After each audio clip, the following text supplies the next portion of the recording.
Montana Territory, 1872. The setting sun painted the western sky in hues of gold and crimson, casting long shadows across the rolling prairie. In the small cemetery on the outskirts of Silver Creek, Zachary Xander knelt before a simple wooden cross. His shoulders slumped beneath the weight of grief that had been his only companion for the past year. His black Stetson lay on the ground beside him, leaving his sandy brown hair exposed to the gentle evening breeze. At 26, Zach had already lived several lifetimes of sorrow. The war had hardened him, the frontier had tested him, but nothing had broken him like losing Emma.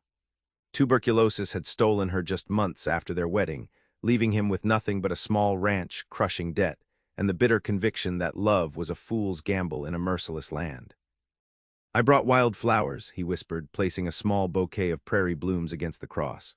"The purple ones you always liked." His voice cracked. Young and strong as he was, with a face that still turned heads in town despite the sorrow etched into his features, Zach felt ancient inside, hollow and worn. He traced the carved letters of Emma's name with calloused fingertips. "The ranch is hanging on, just barely. That loan comes due next month," and he sighed, words failing him as they often did these days. Zach believed with unwavering certainty that the frontier was no place for tenderness. Life out west demanded everything and offered little mercy in return. He'd learned that lesson watching Emma waste away despite his desperate efforts to save her. What he needed was simple: to keep the ranch, to honor his promise to Emma, to survive. Love had no place in that equation, not anymore. As the light faded, he became aware of footsteps approaching through the tall grass behind him. He didn't turn, hoping whoever it was would respect his privacy and pass by.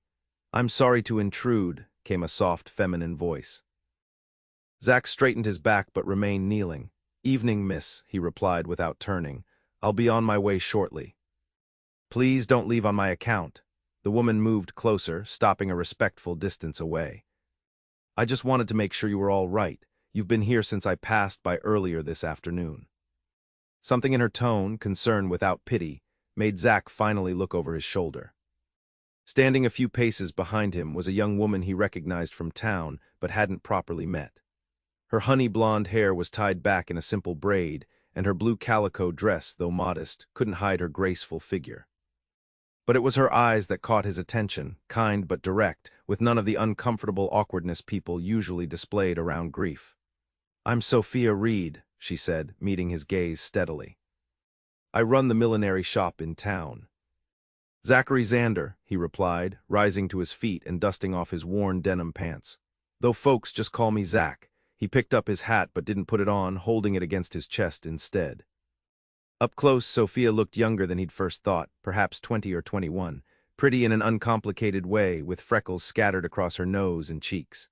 "I know who you are," she said with a small smile. "Not many ranches as stubbornly independent as the Double X," she gestured to the grave. "Your wife." The directness of the question startled him.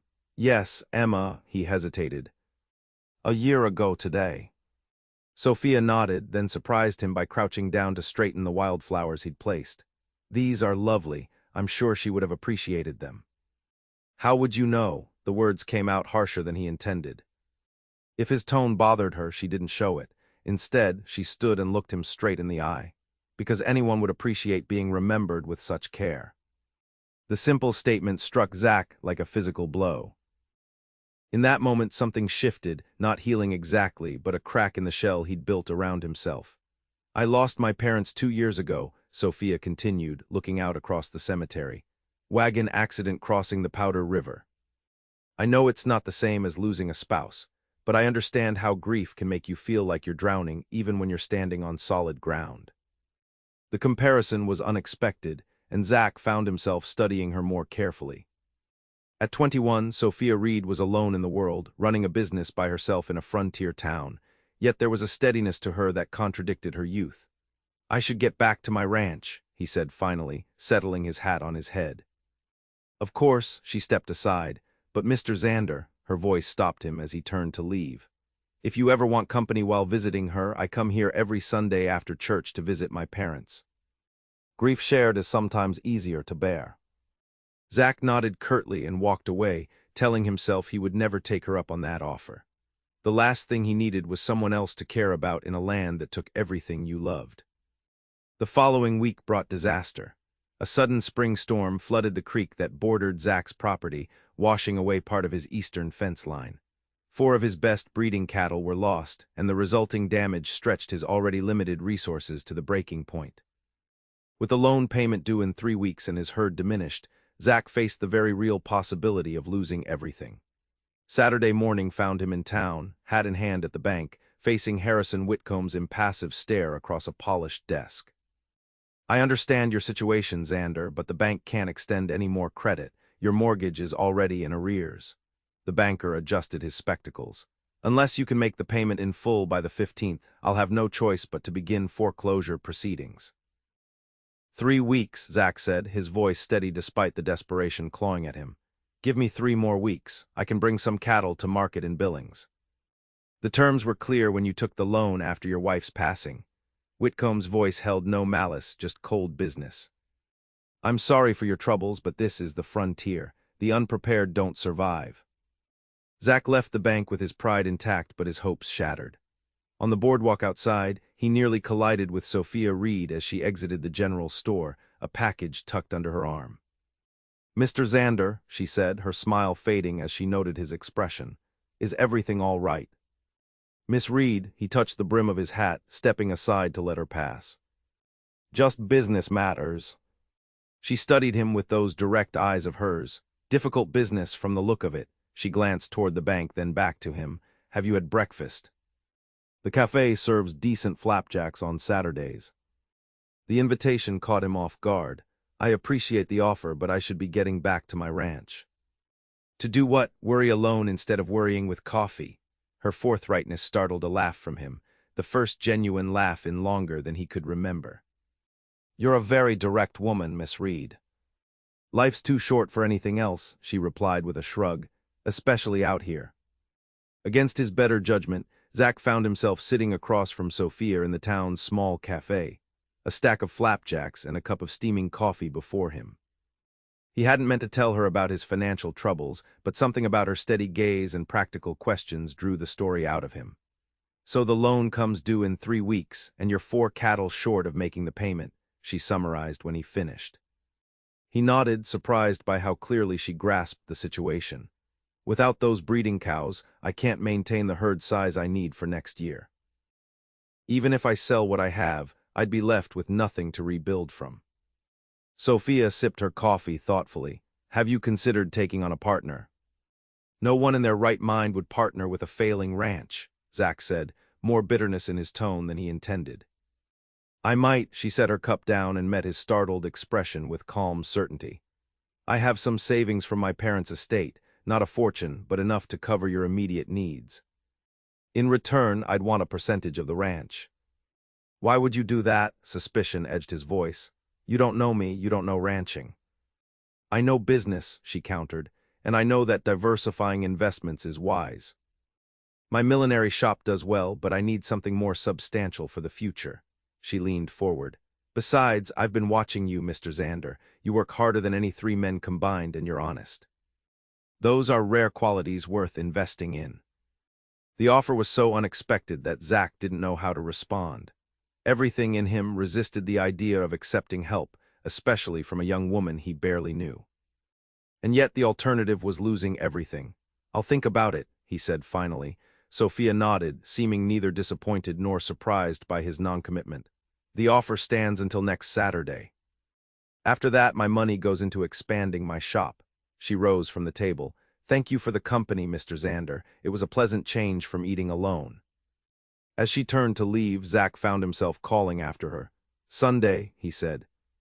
"I might see you at the cemetery on Sunday."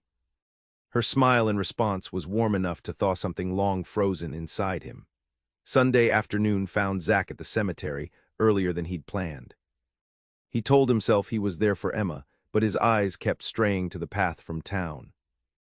When Sophia appeared, carrying a small basket and wearing a simple blue dress with her Sunday bonnet, he felt an unwelcome flutter in his chest. They spent an hour tending their respective graves, working in companionable silence. Afterward, Sophia opened her basket and offered to share the lunch she'd brought. Sitting on a blanket beneath the shade of a gnarled oak tree, they talked, really talked, as they ate bread, cheese, and apple slices. Zach learned that Sophia had come west with her parents 5 years earlier, when she was just 16. She'd apprenticed with the town's previous milliner before taking over the shop after her parents' deaths. "I was terrified," she admitted, tucking a loose strand of blonde hair behind her ear. "A 19-year-old girl running a business alone in a frontier town. Everyone expected me to fail or marry in desperation. I was determined to prove them wrong on both counts." Zach found himself smiling. "And you did." "So far," she agreed. "But I learned something important along the way. Being independent doesn't mean being alone. There's strength in connection, in community." She looked at him pointedly. "Even in partnership." The conversation shifted to his ranch and the life he'd built with Emma. For the first time, Zach found himself able to speak of his wife without feeling like he was choking on grief. Sophia listened without judgment, asking questions that showed genuine interest rather than morbid curiosity. "She sounds remarkable," Sophia said when he described Emma's determination to create a garden in the harsh Montana soil. "She was," Zach looked toward the grave. "She believed in making beauty wherever you could find it, said it was the only way to survive out here with your soul intact." "Wise woman," Sophia murmured. "I think I would have liked her." "She would have liked you too," Zach said, surprising himself with the truth of it. She had no patience for pretense either. Their Sunday meetings became a routine over the next 2 weeks. Sometimes they spoke of practical matters, the partnership agreement Sophia had drafted with surprising thoroughness, the plans for rebuilding the fence line, strategies for expanding both businesses over time. Other times they shared memories, hopes, or simple observations about the changing spring landscape. What Zach couldn't bring himself to acknowledge was how these meetings had become the brightest points in his week. How he found himself thinking of things to tell Sophia while working his land. How her practical wisdom and unexpected humor had begun to penetrate the armor of grief he'd wrapped around himself. The night before his loan payment was due, Zach sat at his kitchen table staring at the partnership agreement and the bank draft Sophia had given him. The terms were more than fair. She asked for a 30% share of the ranch in exchange for enough capital to clear his debt and purchase replacement breeding stock. She would have no say in day-to-day operations unless he failed to show a profit for 3 consecutive seasons. It was a business arrangement, nothing more. So why did signing it feel like a betrayal of Emma? Why did accepting Sophia's help feel like a step toward something he'd sworn never to risk again? "It's just business," he told the empty room, "nothing more." But as dawn broke on the 15th of May, Zach knew he was lying to himself. Something had changed, was still changing, and the thought terrified him more than losing the ranch ever had. At the bank, Harrison Whitcomb couldn't hide his surprise when Zach presented the draft for the full amount owed. "Well, Mr. Xander, it seems you've managed to secure some financing after all." "A business partnership," Zach corrected, watching the banker record the payment. "The Double X is expanding its operations." "Indeed," Whitcomb raised an eyebrow. "And may I ask who's taken such an interest in your modest enterprise?" "You may not," Zach replied with a tight smile. "The paperwork will be filed with the county clerk's office if you're truly curious." Outside the bank, the weight that had been pressing on Zach's chest for months finally lifted. The ranch was secure for now at least. He should have felt nothing but relief. Instead, a new anxiety gnawed at him as he headed toward the millinery shop. He needed to tell Sophia the payment had been made, that their partnership was now official. It was a simple business courtesy, nothing more. The bell above the door jingled as he entered the shop. Sophia looked up from where she was arranging a display of summer bonnets, her face lighting with a smile that made his chest tighten. "Mr. Xander," she said, setting aside a hat adorned with silk flowers. "I didn't expect to see you in town today." "The payment's been made," he said, his voice more formal than he intended. "I wanted to thank you in person. The partnership agreement has been signed and filed with the clerk." "Excellent news," she studied his face. "You don't look particularly happy about it." "I'm grateful," he said stiffly. "It's just been a long time since I've had to consider anyone else's interests in my decisions." Something flickered in her eyes, disappointment perhaps. "I've been very clear about my role, Mr. Xander. I won't interfere with your management of the ranch." I know, he twisted his hat in his hands. It's not that, he broke off, unable to find the right words. Sophia moved closer, her expression softening. It's hard to let someone help when you've been carrying everything alone for so long. I understand that. The simple truth of her statement disarmed him. Yes, he admitted. And it's hard to have someone else believe in your future when you've spent so long just trying to survive the present. Perhaps that's what partnerships are for, she suggested. Sharing not just the burden, but the belief in what's possible. Their eyes met, and for a moment, Zach felt something shift between them, something neither of them was ready to name. He cleared his throat and stepped back. I should get back to the ranch. The new fence posts won't set themselves.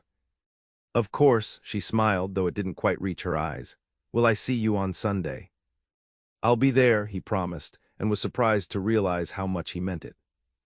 The following weeks brought a whirlwind of activity.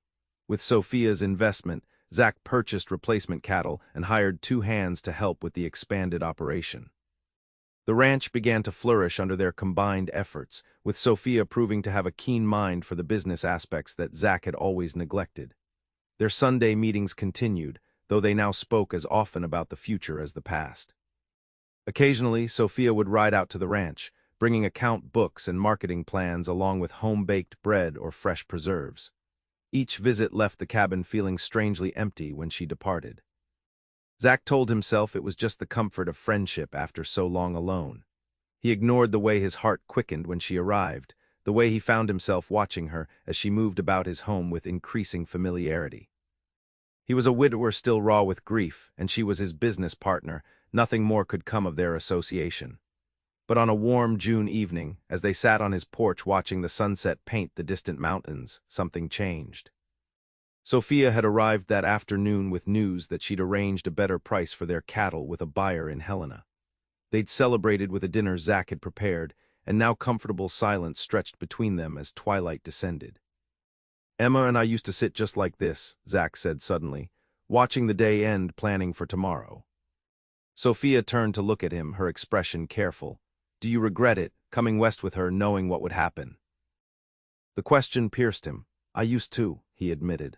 After she died, I cursed myself for bringing her to this harsh country. If we'd stayed in Pennsylvania, maybe she would have had better medical care, maybe. He shook his head.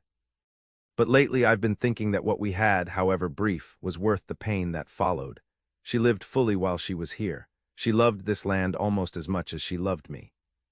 That's a beautiful way to honor her memory, Sophia said softly. By recognizing the joy as well as the loss.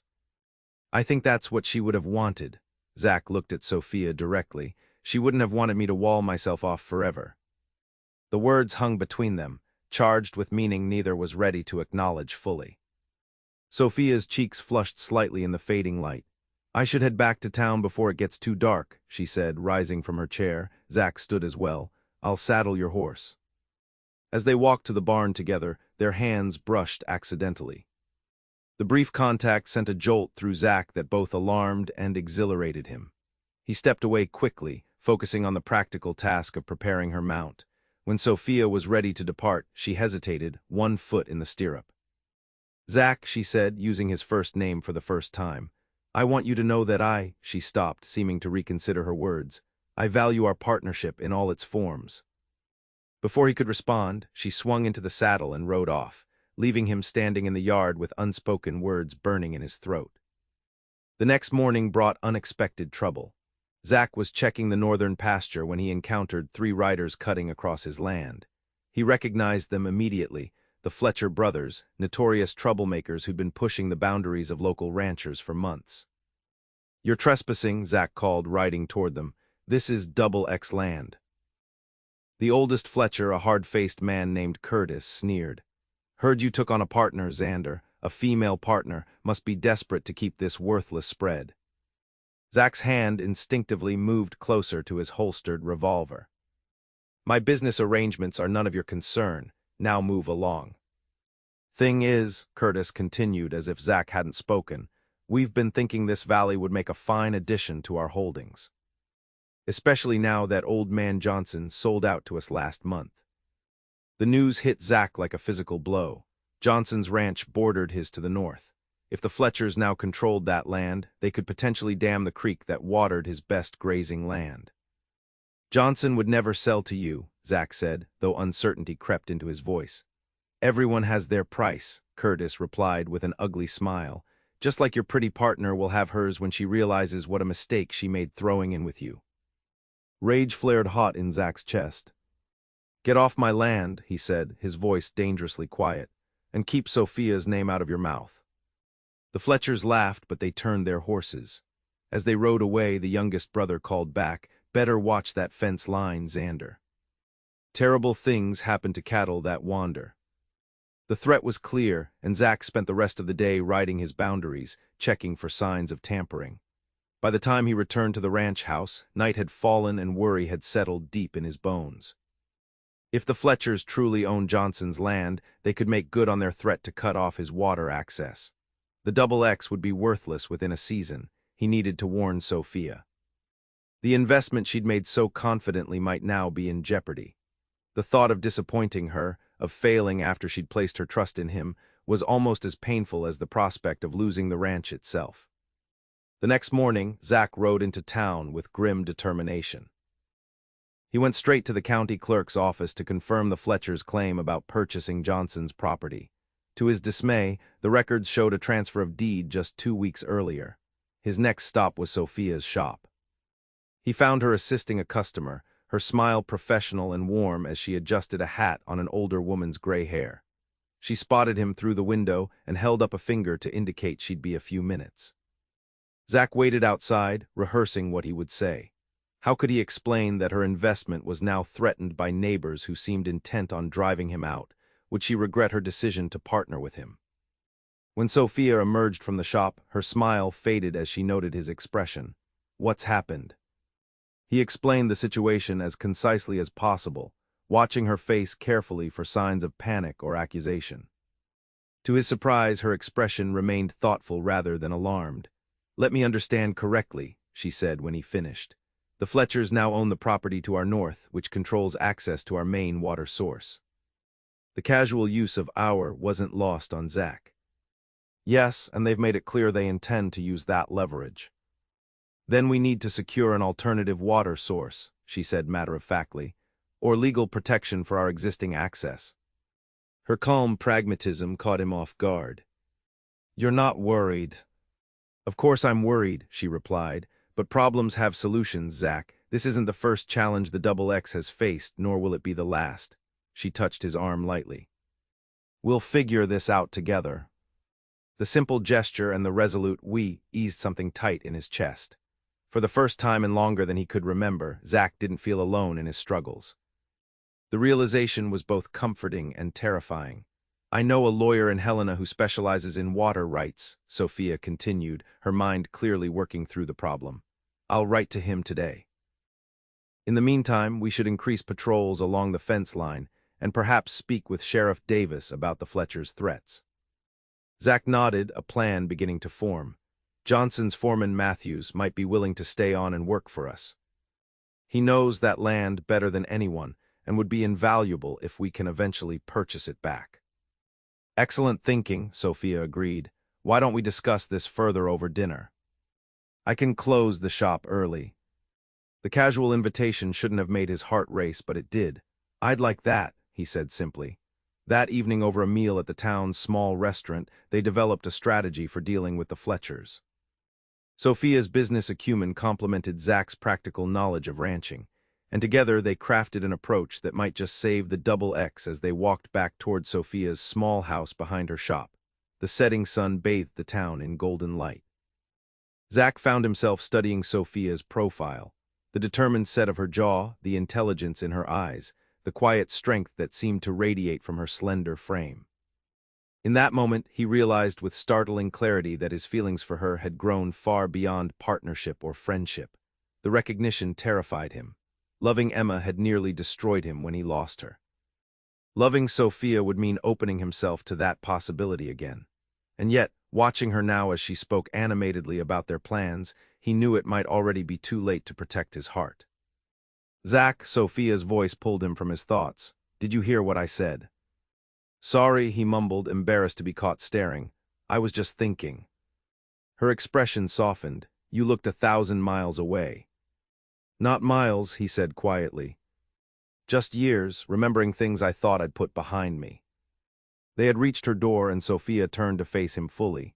The past shapes us, but it doesn't have to define us, she said. Emma will always be part of who you are, but that doesn't mean there isn't room for, she hesitated, then finished softly, for new beginnings. Their eyes met, and the world seemed to still around them. Zach felt drawn toward her by some invisible force, frightened by the intensity of his feelings, yet unable to deny them any longer. Sophia, I. A shout from down the street interrupted whatever he might have said. They turned to see a young boy running toward them, panic clear on his face. Mr. Xander, the child called, come quick, your ranch, it's on fire. The world tilted beneath Zach's feet. What, are you sure? Yes, sir. My pa saw it from our place. The barn's all in flames, and he sent me to find you.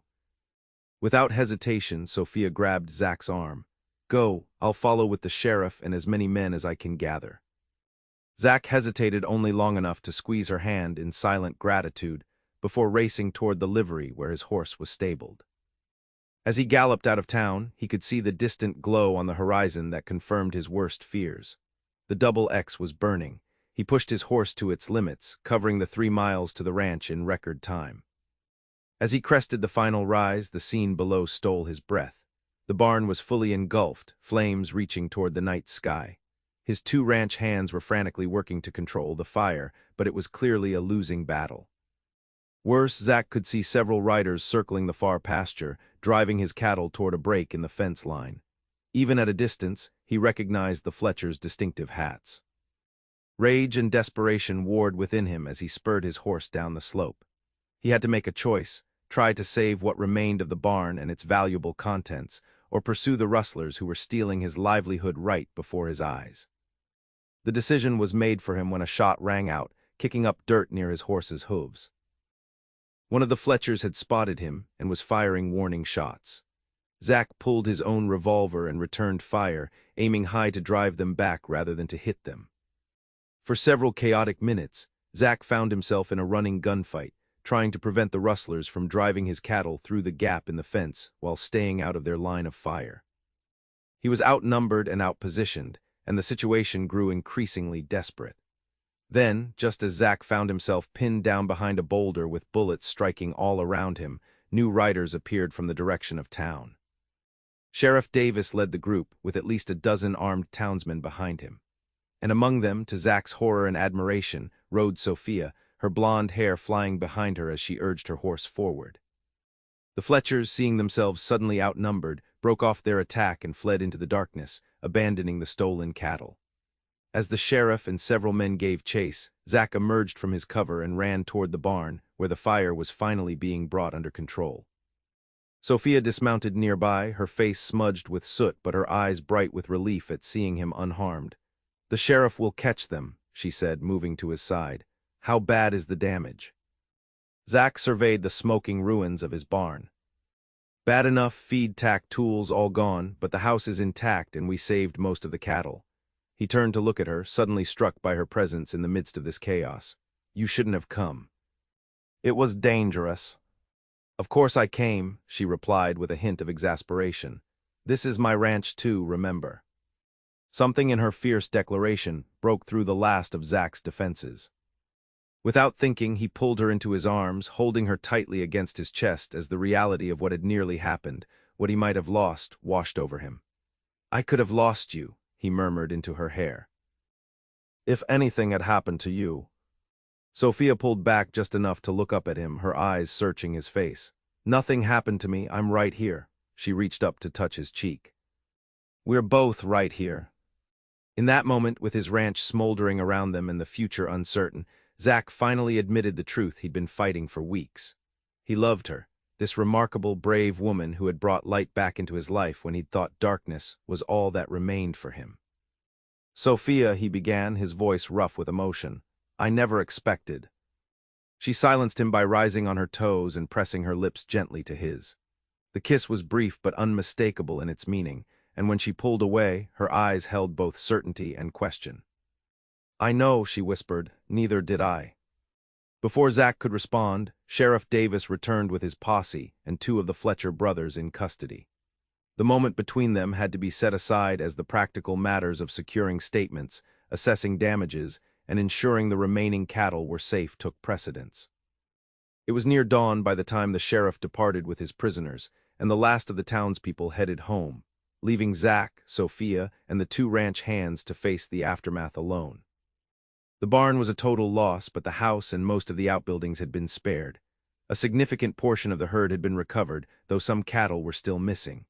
Exhausted beyond words, Zach sat heavily on the porch steps, his face and clothes blackened with soot.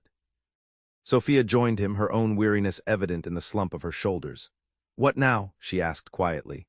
Zach looked out over the damaged ranch, his dream, his promise to Emma, his future with Sophia all seemingly in jeopardy. For a moment the old despair threatened to overwhelm him. Then he felt Sophia's hand slip into his, her fingers intertwining with his own in silent support. "Now," he said, finding strength in her touch, "we rebuild together." The weeks that followed tested them both. Rebuilding the barn while maintaining the ranch's operations stretched their resources and endurance to the limit. The Fletchers faced charges for arson and attempted cattle rustling, but their lawyer was skilled at finding delays and exploiting legal technicalities. The threat to the ranch's water supply remained, complicated by legal challenges that would take months to resolve. Through it all, Zach and Sophia grew closer, their partnership deepening into something neither had expected but both now embraced. They worked side by side during the day, her business sense complementing his practical skills, and in the evenings they planned for a future that increasingly included both the ranch and each other. On a Sunday afternoon in late July, they made their customary visit to the cemetery. As always, they tended their separate graves first, then met beneath the oak tree to share lunch and conversation. But today, Zach felt a nervous energy he couldn't quite contain. "I've been thinking," he said as they sat side by side on the blanket, "about Emma." Sophia's expression grew careful. "What about her?" "About what she would want for me." He looked toward the simple cross marking his wife's grave. "She made me promise something near the end. I didn't understand it then, but I think I do now." "What did she ask you to promise?" Zach took a deep breath. "She made me promise that when love came again, not if but when, I wouldn't turn away from it." He turned to face Sophia directly. She knew me well enough to know I'd try to protect myself from ever hurting like that again. And she knew that would be a mistake. Sophia's eyes widened slightly, her breath catching. "Zach." "I love you, Sophia Reed," he said simply. "I wasn't looking for it, I didn't want it. But here it is anyway, and I'm done fighting it." Tears welled in her eyes. "I love you too. I have for longer than I care to admit. I know I'm still healing," he continued. "I know the ranch is in trouble and our future is uncertain, but I also know that I want to face whatever comes with you by my side, not just as my partner, but as my wife." Sophia's hand trembled as she reached for his. "Are you asking me to marry you?" "I am," he smiled, feeling lighter than he had in years despite the seriousness of the moment. "It won't be easy. The Fletchers are still a threat, the ranch needs enormous work, and he hesitated. "I'm not fully whole yet after Emma, but I promise to love you with everything I have, everything I am, if you'll have me." "Yes," she whispered, tears spilling onto her cheeks. "Yes, I will have you, Zachary Xander, broken pieces, troubled ranch and all." He pulled her into his arms then, kissing her with all the love and hope that had been reborn in his heart. When they finally separated, both breathless and smiling, Zach glanced toward Emma's grave.